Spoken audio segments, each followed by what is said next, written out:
Pessoas que agradam a Deus estão sujeitas a verem os seus planos adiados ou até mesmo interrompidos pelo próprio Deus.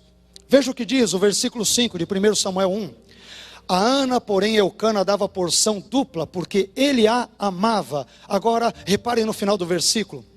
Ainda mesmo que o Senhor a houvesse deixado estéril. Esse é um texto que chama muito a minha atenção.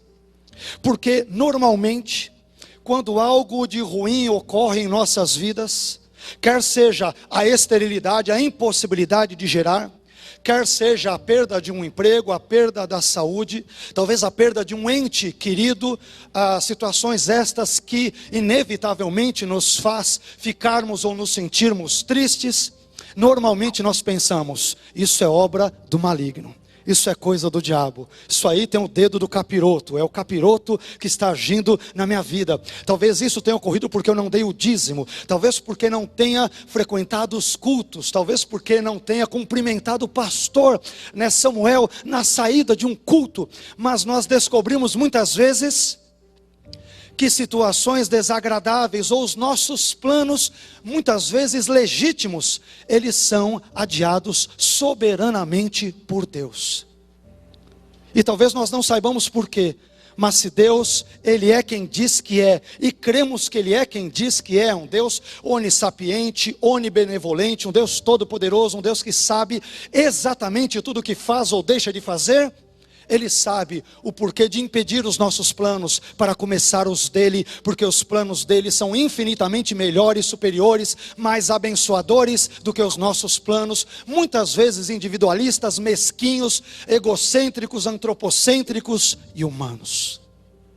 Às vezes, Deus, Ele adia ou interrompe os nossos planos. Às vezes Ele faz isso.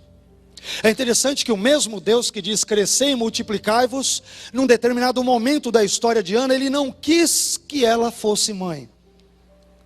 E talvez muitos aqui nesta manhã estejam se perguntando, poxa, mas por que Deus permitiu que o meu filho fosse levado naquele acidente?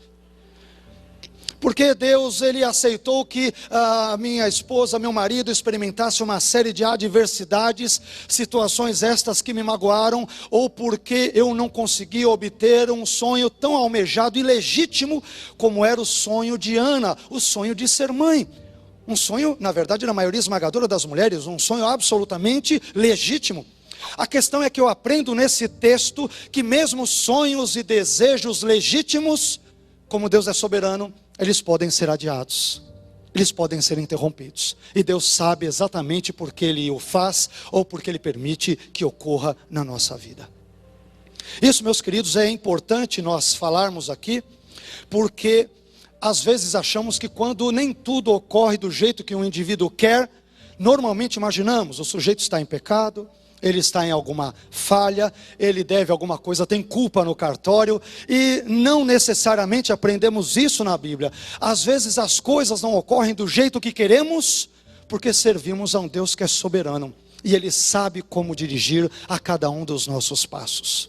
Inclusive há direções que, pelo menos temporariamente, não nos são agradáveis, nos são desconfortáveis, mas se Ele é Deus, e se cremos num Deus soberano, devemos estar confiantes de que Ele sabe exatamente tudo aquilo que ocorre ou permite que ocorra na minha e na sua vida. Amém?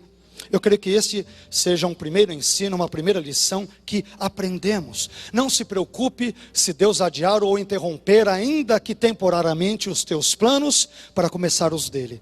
Porque os meus e os teus planos são finitos. Muitas vezes são mesquinhos, são apequenados, mas os planos de Deus são eternos, são sublimes, são perfeitos, porque Ele é gracioso e Ele sabe absolutamente tudo o que faz na minha e na sua vida.